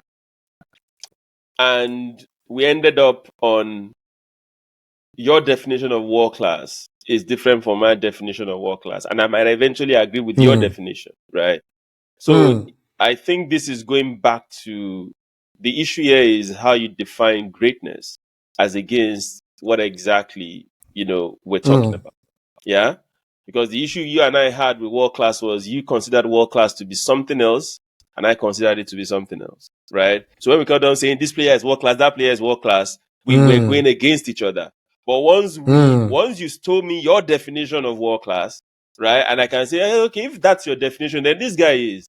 And you were like, okay, if that's your definition, that guy is. So it was a problem with definition. I think it is the same boat that we are in right now. You've defined what greatness means to you, and you've taken it outside of the football pitch, right? But me, I will not take it outside of the football pitch if you ask me who's greater, right? My point will be on the pitch, what you won, what you achieved, what you did, how you played, your influence on the pitch. Yeah, how good you were, aesthetically, the accolades you won. Not off the pitch at all. Not your influence in society in general, pop culture and all this kind of stuff. Nah, I won't have stretched it to that. And I'm sure there will be some other people that would agree with you on your definition of greatness, and there will be people that would disagree with you. Same thing for me. Some people might disagree with my take or agree with me. Yeah? So, but when you start defining or explaining what greatness means to you, you will start realizing we're just arguing from the same sides of, do you understand? The perspectives are not that different. It's just that we didn't understand the benchmark and the definitions. Have I been a fair ref in this case? That's fair. Yeah? That's fair. So I think that explains or that settles the discussion between us and our friend. Next time, I think we'll invite him here to come and speak for himself. So I will have to speak for him. We should. We should. Anyway, Yinka, there's a example I think would drive this point home. Right? This same friend of ours thinks Nwankwo Kanu is a much better player than JJ Okocha. I think that is crazy on so many levels, right? But again, it's like I don't even know where to go with that. Maybe we'll save that for another day. But we'll save that for another day. But Yinka, I like what you said about keeping it greatness between the lines, right? But how do I put this? Like, I think if Messi look at the drama that happened when Messi came to America, in a country that doesn't even really care about the sport, but everybody showed up to his first match, right? LeBron was there, all of that. These people had never heard Messi speak before. Again, it's not about English. Messi has now been here a year-ish. I don't think he's ever been on a late night show. Okay. when Pele played in the old NASL or whatever, Messi was on. I Cosmos, mean, Cosmos, Pele. or You what do can they still call it? find it on Yeah. YouTube. It was on every late night show. It was the people's champ. It was an ambassador. It grew the game. It did all this stuff.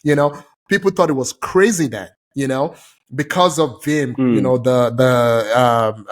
what's this name? What's the name of this Italian guy? He came from Italy to play in the NASL. Beckenbauer came. All these other guys came because Pelé came, right?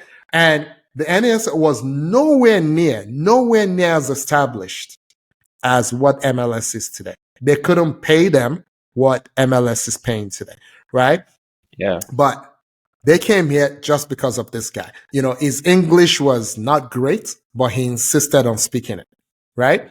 Because he wanted to connect with the people. It's just a great communicator. Like, you can be charismatic in any language, right? You don't have to be fluent in a language to be charismatic in it.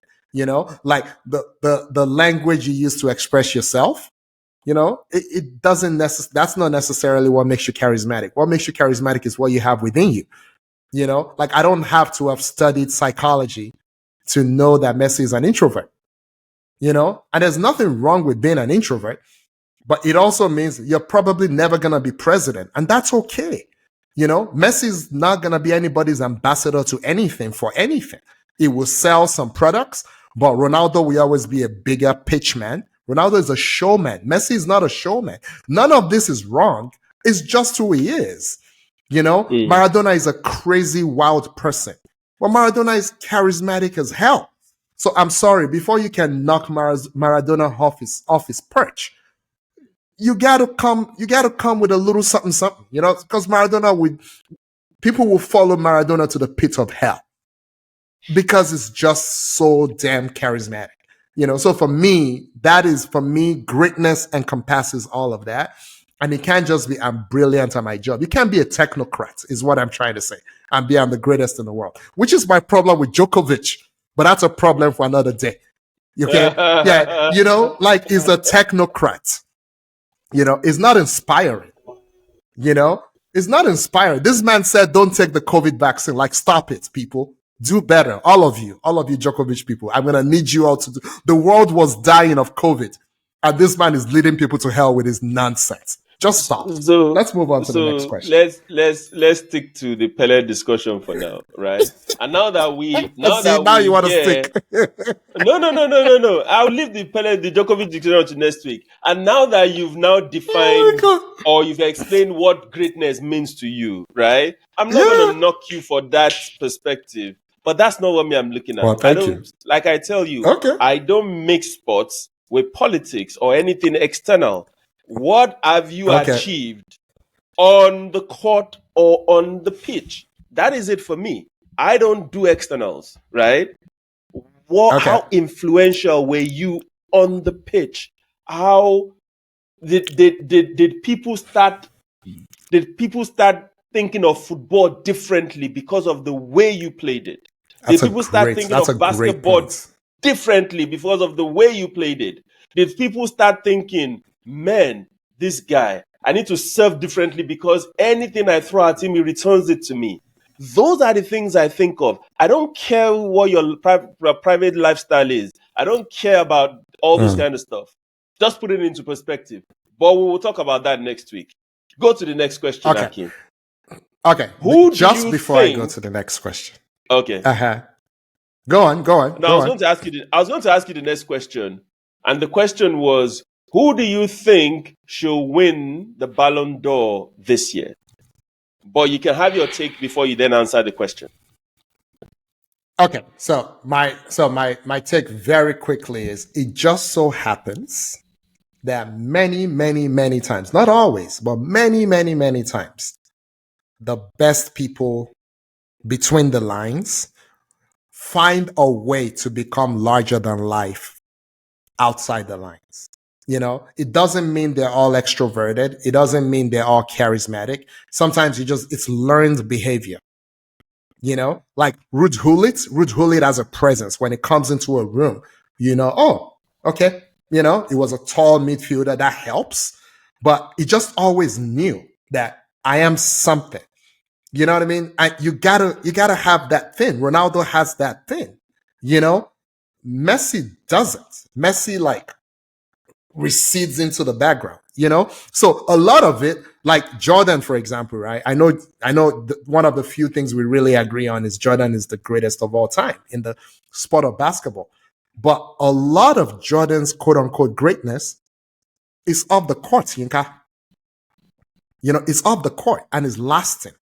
You know, and a lot as crazy as even his hairstyle, which is my hairstyle, for better or worse. You know what I'm saying? And that's just the way people consume sports, whether we like it or not. You know, like people want you to be larger than life. You know, and that's whether we like it or not. That's how it is. Okay, but to answer your question, Ballon d'Or. So I'm just gonna be honest here. I don't know who it should be. But I think it's going to be Vinicius Jr. I think that's who it's going to be. I think if I'm being very honest, if you and I talked about this, if England had won the Euros, then Bellingham, who everyone is like number 2 in the betting, whatever, the odds and stuff, I think it may have moved him closer to Vinicius or even past him. Vinicius didn't have a great Copa. But we also saw when he didn't play, when he had that suspension and he didn't play, Brazil looked even worse.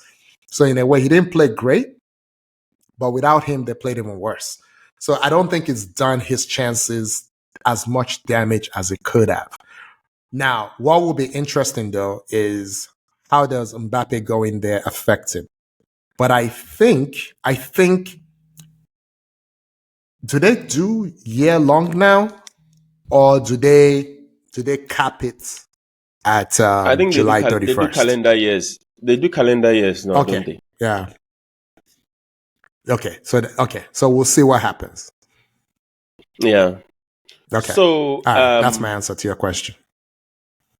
So for me, I have a different take from that. Okay. I want to hear it. So Vinicius Junior's calling card to this Ballon d'Or party will be UCL, La Liga, and Copa. Yeah? That's fair. Would you say he was Real Madrid's best player in the UCL and La Liga? That's a really good question. I think, how do I put this? I think the world, you've said this many times, the world only cares about attacking. Mm-hmm. And it was their most consistently dynamic attacking player. And in this world of hot takes, that's all that matters. They had think about all the injuries they had. They had injuries at goalkeeper. They had injuries at central defense. They had Nacho playing central defense at some point, right? They had Militao out for most of the season. They had Alaba out, and then you go to midfield. They had Chouameni, who you and I love. They had Camavinga, who you and I love. But at some point, they had Camavinga at left back. The only constant in that midfield was a 30, however many year old Toni Kroos, right? He was, but he wasn't excellent. It was good if we're grading on a curve because it's 35 years old or whatever. However, so that leaves Jude Bellingham, whom we've both agreed is not a great midfielder. He's a great player all around. He's not a great midfielder. And he had a very hot start, and then it kind of faded a little bit. You know, if he had a more even, you know, like, hey, I'm 20, I'm coming in, and I'm doing 30% above what you're expecting, but I'm doing that 30% consistently, I think it would push Vinny. But he came in doing 100% better and then dropped to 50. And, you know, it's whiplash for people observing. And then you look at the forward line, and there's no one better than him in the forward line. So, and they had all this success, you know, they won domestically, they won the Champions League, he played well in the Champions League. It's not a great year for candidates, if I'm being honest, but I think it's going to win, Yinka. But Copa for Vinny was a disaster. It was terrible. It was terrible. Yeah. It was terrible. So now, Yeah, it was awful. So let me use this same analogy for Bellingham. So I think there are three candidates. So for Jude, it will be Euros, UCL, and La Liga. Yeah. Vinny and Bellingham are competing for votes, by the way. Yeah. That's true. Because of their influence from a Real Madrid standpoint on La Liga and UCL. But now the third candidate is Rodri. You will say I should get off the Rodri bandwagon, but I'll bring in Rodri. No. This would be the time to stay on the Rodri. No, this would be the time. Because it could go to him by default. It could go to him by default. Absolutely. Yeah. So let's go with the same. Euros, UCL, and the league, which is the EPL, right? He won EPL, right? He won Euros, and Madrid, who eventually won, knocked him out on penalties. Yeah?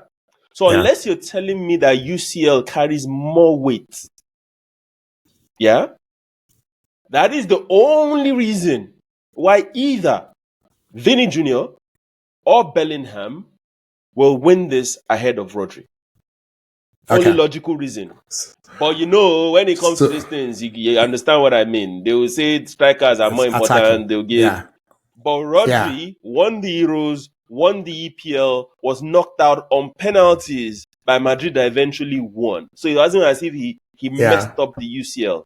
These other two guys, Vinny flopped a Copa. Bellingham didn't bring his A game. It's called a nice goal. Euros. It's called a nice goal. Akin, Brazil and Vinny, they messed up the Copas. Let's. I know. So I will say collectively, if this is a year to support every other player on the 11-man team, right? I will give it to what's his name? To Rodri. But that's okay. Me. So, one, let's tell the people you're completely biased because you think Rodri is the best thing since honey sliced bread. Here's the problem, right? You and I sat here and told the people that we were okay with Rodri getting player of the tournament at the Euros, but we would have been fine if someone else got it on his team. You almost needed a mature viewing mind to come to the conclusion he was the best player on his team at the Euros. I think it was the most important. Or maybe it was the best, but not the most important. I'm confusing myself. But you know where I'm going with this. The other guys who were shining don't do what they do if he's not there. I think that's fair to say that. I think that's fair. And then as much as I want to give Pep all the kudos for what City is, when I see all of Rodri's club teammates at the Copa and the Euros, they were not good. They were not good, Yinka. Bernardo Silva looked slow. I never thought I would say that in my life. He looked really slow. Even though Portugal played well, he looked really slow. It was not good. So again, Rodri also makes everyone look good. He has a great coach, maybe the best of all time. But without Rodri, these people look very ordinary. Within weeks of leaving City, they look very ordinary. My problem, Yinka, is the people who vote. They care about goals. They care about popularity. They care about flair. This will be the year to say, Vinny, Bellingham, you have 10 more chances to do it. You have 10 more chances, right? Keep doing what you're doing. Keep getting better. But Yinka, at some point, Vinny is going to win this thing. I think this year is going to be Vinny. And I think Mbappe is going to win it next year. And it doesn't even matter. They're just going to give it to Mbappe because they've been waiting to give it. They've been waiting for him to leave PSG so they can give him they've been waiting. So they can give him a Ballon d'Or. So you can already just Mbappe's next year is for Mbappe. That is going to happen. Anyway. So we'll keep that there, Akin, and we'll see how it goes. So the final question, which I merged kind of, is what do you believe is the finishing touch to Arsenal in finally surpassing Man City in the EPL next season, right? And the other question is around who do you think Arsenal should sign that will make them surpass City next season? So since you are the Okay. one wearing the Arsenal jersey, you have the floor. Okay. So one, your kids are brilliant. I'll say that again. So you should be very proud. I'm very proud of them. Thank you. So I would say, again, this is taking me a while to get here, right? I loved Arteta, the player, right? I loved him at Everton, like with a very irrational kind of love, right? I just loved the way he would glide at that number 10 position. So I was a big fan of Arteta. Arteta was supposed to come in and play that Busquets kind of role, which is Wenger being kind of forward thinking, in the way he was putting the team together. Not to go into all the painful detail, but we know that didn't really work out. He got injured again, blah, blah, blah. My point is Arteta is very intentional, and he could have played 1 or 2 more seasons, maybe even 3. He chose not to because he couldn't play at an excellent level anymore. Arteta's standards are extremely high. They were extremely high as a player. They were extremely high as a captain. And now they're extremely high as a coach. For people who like to make fun of Arsenal as sport, I will remind them, Yinka, the defense that Arteta inherited from Emery when he came in. Okay. Our best defensive player was David Luiz. Okay. We had Socrates on the rows. We had what's the name of the German guy? Mustafi? No, German, not Mustafi. Oh my God. Skrodam Mustafi or whatever his name is. Oh my gosh. Comedy of errors. The only real defender that was there was Tierney. And it didn't fit stylistically. I mean, things were so bad. Arsenal fans talked themselves into Maitland-Niles as a real, right back, as a great right back. They were like, why would he just agree to play right back for us? Everything will be so fine if he just played right back for us and didn't want to play midfield. These were not great players, which is why we were coming 8th because they were not great. So I will remind everyone, in the 4 years that Arteta has been with us, and this is all that matters, where are you relative to the best team in the league? We've been 25 points behind, 24 points behind, 5 points behind, and 2 points behind. So let me just declare right now, the problem is Man City, right? We've spent 200 million pounds on defenders after Calafiori came in. 200 million pounds, because we've literally, Arteta has now changed everyone in that defensive line, right? He didn't sign Saliba, but he brought him into the team. But he signed Gabriel, he signed, Ben White, and now he signed Calafiori, right? And there was a time, and this is how you know that it's taking everything in like small chunks. So let me use someone like Jesus and Zinchenko? Oh God. Thank you. Zinchenko as an example. When they came in from Man City, Yinka, they were backups at Man City. But at Arsenal, they elevated us immediately. And then the rest of the league caught up with them. And now we have much better players, and now they can no longer elevate us. They can maintain us, but they cannot elevate us. In Zinchenko's case, he may actually be drawing us back. So I've said a lot of things. I'm going to answer the question directly. I think Calafiori is an excellent signing. I think I know what Arteta is trying to do. He's trying to do the Manuel Akanji thing across the back line. We now have 4 defenders who are as tall as Manuel Akanji, as good in defending as Manuel Akanji, as what's the word I'm looking for? As versatile as he is, as dynamic as he is. Ben White may even be more dynamic, and Calafiori may be more dynamic. I think Arteta, we actually have a job to do in telling Calafiori that you can't end up on the right wing when I start you at left back, because he will do that. We saw it at the Euros, right? So now you have a back 4 of just giants, relative giants. they can all play the ball. They can all do everything. They can all advance the ball. They can all do everything. So that's his dream, midfield. Sorry, defense. The problem we have now is the man spent 105 million on a number 6 who between them, they may not agree on whether he's a number 6 or not. That's a problem. So Arsenal fans have not started talking about it, but I think they need to start talking about it. He's better as an 8, but he's not a great 8.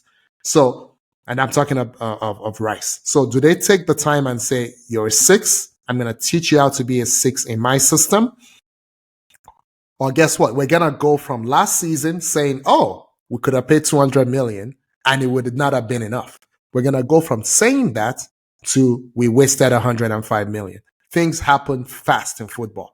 So Rice has to switch up significantly this season. You have to be Arteta's kind of number 6 or we've wasted 105 million. Okay. And then Arsenal needs someone who can put the ball in the back of the net. So is it a healthy Gabriel Jesus? That could be the answer. This Gyökeres situation, I will welcome it. Xerxes is who I would have liked. 6'3", 6'4". Yinka, you've always railed against Ronald Koeman. I think he proved you right by not playing this guy at the Euros. He was better than anyone that could have played for them at the Euros, and we never saw it. Yeah, he only scored 12 goals at Bologna, but that's Bologna, right? But it's the way he moves, the way he thinks the game and all that. I think is going to be very successful at Man U. That's me as an Arsenal player saying that. So I would love someone like him. We don't need Erling Haaland. When he scores 5 goals a game, City only needs 2 of those goals. So people don't think about football that way. Like you don't need those other goals. You need someone for those 1-0, 1-1 games. Who is that person for Arsenal? Is not Kai Havertz. And it's not going to be Jesus. He's healthy and he's moving well. I saw him in Philadelphia. So for me, I think that's what's missing. And finally, Inka, you've heard the news of Osimhen to Chelsea. And now people who claim they know what they're doing are now saying it's really Osimhen to Arsenal. I don't love him, but I just want a striker. It doesn't matter to me. It could be Gyökeres. It could be, it could be anybody. Fulkrug has gone to West Ham, so it's not going to be him. I'll take anybody. Yinka, what's your take on this? Okay. So everything you said about the defenders, I totally agree with, right?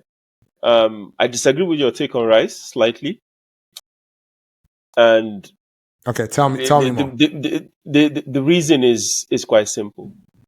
Even in that 6th position, right? Apart from Rodri, who's better than Rice at 6? Oh no, you're right. No. But that's the thing.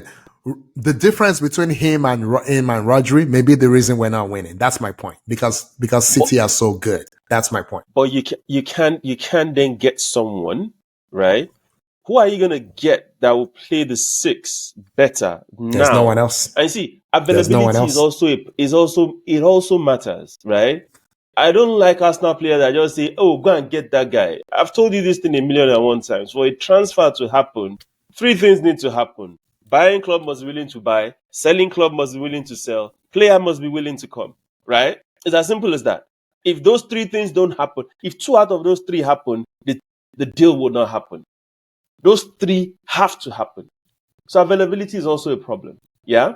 So in our midfield, I understand we're almost settled with Merino, Mikel Merino from Sociedad. Yeah. I like Merino. I was surprised he left Newcastle and he went back to Sociedad, and no Premiership team went after him. Fine player, is an upgrade on Xhaka. He will play the Xhaka position. I get all that. Yeah? And I believe the Arsenal team is solid enough, right, that when you are playing against any club that is not City, you can play Rice at the 6 and you'll be fine. And anybody can play at the 8. Okay, maybe add Liverpool to that. Maybe add, who else do you want to add to that? Any solid team. So my point is, frankly, when you're playing against City, you can just do double pivot on Rice and somebody else in that midfield. And you will be fine. So I believe midfield and attack, if you bring in Merino, it's fine. It's still not perfect yet. No, sorry, midfield and defense. Still not perfect yet, but it's okay. But now if you now move into attack, this is where I believe we might be able to do stuff. If Eddie Nketiah leaves, there is a gap. Right? I'm not saying gap in terms of... Is there? In terms of... No, hear me out. I'm not saying gap in terms of, output. I'm saying gap in terms of numbers. Yeah? If you get what I mean. Okay. Yeah? Okay. Uh-huh. You need somebody that you will say, this is my dedicated striker if anything happens to Gabriel Jesus. Now, are you telling me that you're going to just say, okay, you know what? My 1A, 1B at that top spot is going to be Jesus and Kai Havertz. I thought that was what was going to happen until the last game I saw Kai Havertz started in midfield again. And I'm like, okay, maybe Arteta is not over this Kai Havertz midfield stuff, right? Then if that happens, even if that happens, I would have said, you know what? Jesus' versatility is so good. He can play anywhere across the front three. Why don't you go get an out striker? Yeah? Yeah. Now, the problem, Aki, is availability. Which striker today is available, given the resources that you have that you can spend, right? And I'm sure they've sold ESR. By the time they sell Nketiah, there will be money on the table to actually go get another striker. Osimhen for me is a no-no. I don't know why whoever is talking about this stuff. There's a reason why nobody's after Osimhen. There is a reason. Yeah? Yeah. Osimhen for me is a no-no. Gyökeres, I watched the game yesterday between Lisbon and Porto, right? He had 2 assists. He played well. Porto eventually won 4-3. That was a crazy game, by the way. Gyökeres is good, but is he what we need? I don't know. Yeah?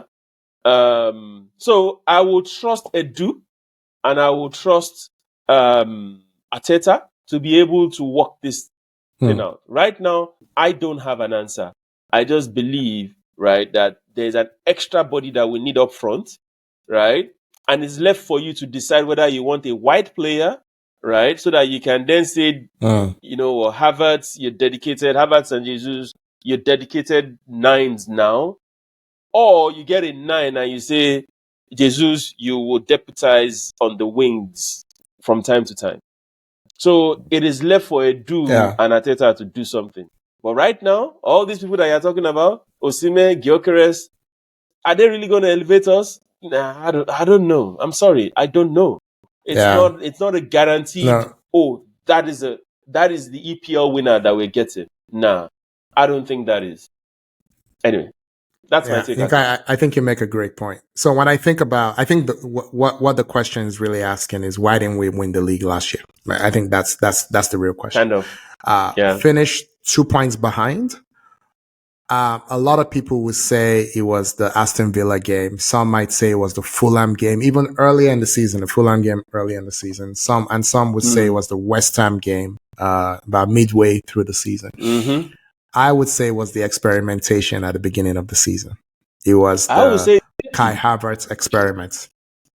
I will say, it was City. The Kai, and so no, that too. But City hasn't changed. City is a known quantity. We've known what City are. The question is, what are you going to do? So Yinka, I want to give you this credit, openly, because you were never on board with the Kai Havertz for 65 million or Kai Havertz in midfield. You were never on board with it. I think you would have been okay if it was Kai Havertz on day one at number 9, false 9 or whatever, right? Because whatever, it's better than Giroud. Let's put it that way. It's better than Giroud in playing Arteta ball. It won't convert as well as Giroud, but it won't clog up the middle, and it's a very useful false 9. Yeah. Yinka, he was a useless midfielder. Let's just be real about it. And I like Kai Havertz. He was not a good midfielder. It did not work. We were plodding, we were sluggish. I think that's where we lost the league. I think it was Arteta's stubbornness early on. It wasn't those results later. Everybody gets those results later. It was those draws, the Fulhams, it was the taking 20 shots and not scoring a goal. And I'm not going to say it was all Kai Havertz, but what changed the midfield? It was Xhaka to Kai Havertz was the big difference.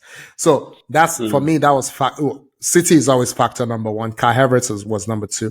And then it was long stretches of Gabriel Martinelli being completely off form, Jesus being injured and off form before and after injury, and Saka being off form. Saka got his numbers.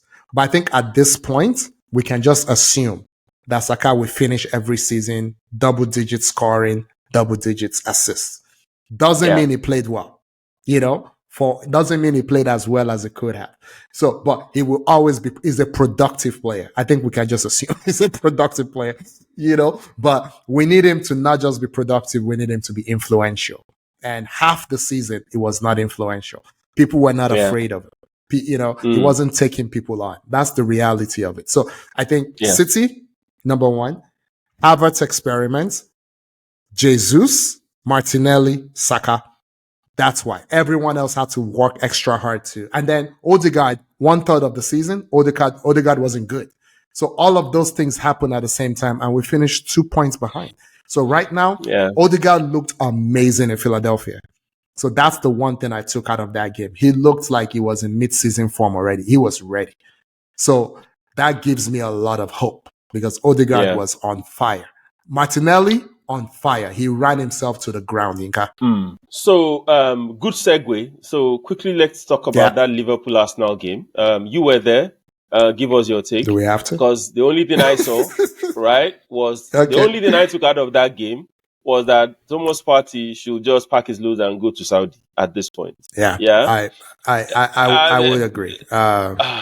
It was bad. So it was bad. See, progressively, it looked okay on TV, but defensively, God.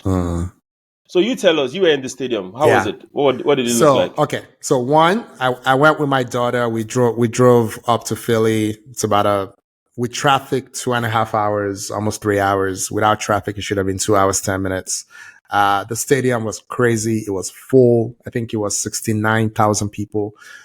This is Lincoln Financial Stadium where the Eagles play. The actual interesting tidbit, I think this is the first time I've ever seen this. The 4 American major sports are all in the same sports complex.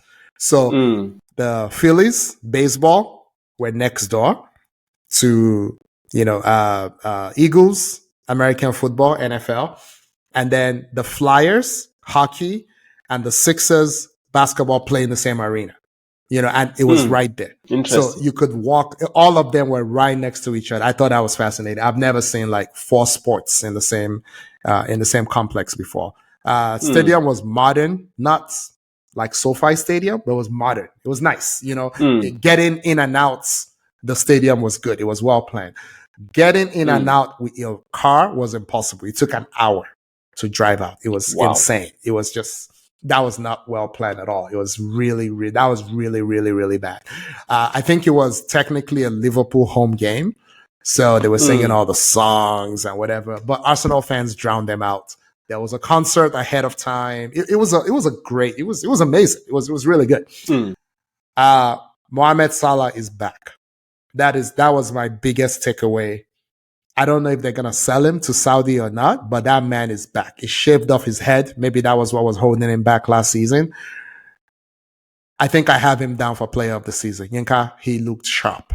It was amazing. He looked really, really, really sharp. He's going to be a problem this season. He's back. He was as good as Partey was bad. Partey was awful. He was 2 steps behind every play. And you and I have talked about this a lot. He's not a CDM. He's a Sergio Busquets kind of player, right? He recycles the ball. He doesn't protect your defense. But now he's taking that to the next level. Like I'm gonna put my defense in danger. Like it's one thing Yeah, to not protect them. It's quite another to expose them. It was terrible, yeah. Yinka. It was awful. It was so bad. But so I don't think it's gonna get many games. I think the hierarchy will be at that 6. I think it will be Rice. If Merino comes in, it will be Merino next, and then it will be Jorginho, and then Partey. In case of emergency, break Partey. I think that's what it's going to be. I don't think that man can play anymore, Yinka, because it didn't do anything for Ghana this summer. It wasn't injured. And he It was should have been largely okay. injured for the larger part of last But it season. wasn't. So you would have thought he will come in and he will be a lot Yeah. fitter and stuff. Aki, I thought it No, was it's my just TV. old. That's why I asked you. I thought it was my TV because what I Uh-uh. saw, I was like, Not this good. guy could barely run back. He couldn't track back. He looked gassed Yeah, in the no, not first good. 45 Not good. minutes. It was bad. It wasn't good at all. Anyway, talking of not good, right? We'll just quickly wrap up this session for today. Talking of not good, did you watch Chelsea versus City by any chance? No, I did not. No, did Okay, not at all. Tell us what you saw. I did. Chelsea. I said it last week. People said, "Oh, give Maresca time, bro." Oh my god! City How did it scored 2 look? goals in the first 5 minutes. Those two Oh goals my God. came from Chelsea trying to play out from the back, right? Between their goalkeeper Sanchez, Tosin Adarabioyo, and was it Cowell that started Yeah. along with him? The three of them. This is the first time they have been asked to play like this. It was obvious. They looked like fish out of water. They scored 2 goals in the first 5 minutes. Then it's like they said, calm down. Let's go back to, let's go back to normal, how we typically play. So they were able to salvage the storm a bit, weather the storm. First half, 2-0. Second half, City scored 2 goals in the first 9 minutes. Almost the same thing. They losing the ball again. Oh my gosh. However, towards the tail end of the game, City made changes. Then Chelsea brought on Maduekwe, Noni Maduekwe. Noni Yeah. is Yeah. gonna have a breakout season this year. Mark my Oh, words. okay. The I think we both like problem with him. We Noni, both like the him. problem with Noni is in the shadows of Cole Palmer, right? Unless now you want to bring Cole Palmer into midfield and play Noni right wing, because last year it was Cole Palmer starts, Noni's on the bench. Yeah? Noni is good enough to start. You might want to relocate Cole Palmer to attacking midfield. Or else that boy will leave Chelsea and he will have a fantastic career wherever else he goes to. Yinka, Your isn't take? this so? Well, I don't know why Chelsea is overthinking this. You don't have a striker to speak of. Just play Cole Palmer as your false nine. This is not hard. They're overthinking it. Just play him as your false nine. Like Cole Palmer and Jackson don't work well together. I mean, again, I'm an amateur, but it's so obvious to me. Jackson has speed. Bring him off the bench. Let him. He can run. His brain doesn't always connect with his feet, but you can't teach speed. He has speed. He can finish ish. Yeah. Let him run at tired defenders. Let him try and salvage the game for you. Don't put the thinking on him to think his way through games. Don't do that. So Yeah. for me, put Nani on the right, play Palmer through, as your false nine. This is not hard, but I think Maresca is gonna be, my brother said something today that there's a Texas saying all hats are no cattle. So I think I think that's what you're gonna find with Maresca. But I wish them luck. Yeah. I Or wish do them I? luck. They're not looking good at all, Sha. That's all I know. Then Yeah, but it's there was an El preseason. It's Clasico. preseason, Yinka. There was an El Oh Clasico yeah. game that didn't really. It was Barca beat him more or less. Real beat him with some starters sprinkled in. Barca won 2-1, but it doesn't matter as until the main thing Mhm. happens. Yeah. So Akin, I think that's our time spent this week. I think it's I think we should wrap it up. I think we should wrap it up. Everybody's been well behaved this week, so no donkey of the week. Oh, okay. All right. Well, everybody's in. I thought about it, and there was no obvious donkey, so I might as well give everybody a pass this week, and hope everybody behaves well next week again, and to see if we revisit it. So once again, people, thank you. Our subscription is beginning to grow gradually. Thanks for your support. Please, the questions, keep them coming. Also, continue to like our videos, subscribe, tell your friends about us, and just reach out to us if there's anything you want us to talk about.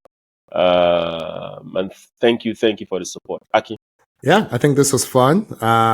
Next week will be even more fun. I'll be back home. We'll talk about Djokovic. I don't really want to talk about it, but you're making me do it, so it is what it is. We will do that. Oh my God! You need to explain to the people. You need to explain to the people why Roger Federer is your GOAT. I'm not saying your position is wrong. All I just need you to do, right? Everything you spoke, we discussed this morning on WhatsApp. I want you to come and use your mouth to tell everybody here, because it's beautiful. So that we can That's why. Hear because you it's beautiful. No, because so that because we can hear you out, right? Because he's a beautiful man. That's it. That's my position. You leave that man alone. Leave that man alone. And you said I abused you this morning. I will leave that. I won't tell our audience what I said until next week. And I will tell everybody exactly what I said. So you guys look out for it. Oh my God. The abuse I take from you people. Oh my God. Anyway, please subscribe to our YouTube. Yinka, I think we have something like 530 subscribers. So thank you. Where this is our race to 1,000. So let's do it. We can do it, people. Let's go. All right. Thank you, everybody. Let's go. We'll see you next week. All right, guys. Thank you. All right.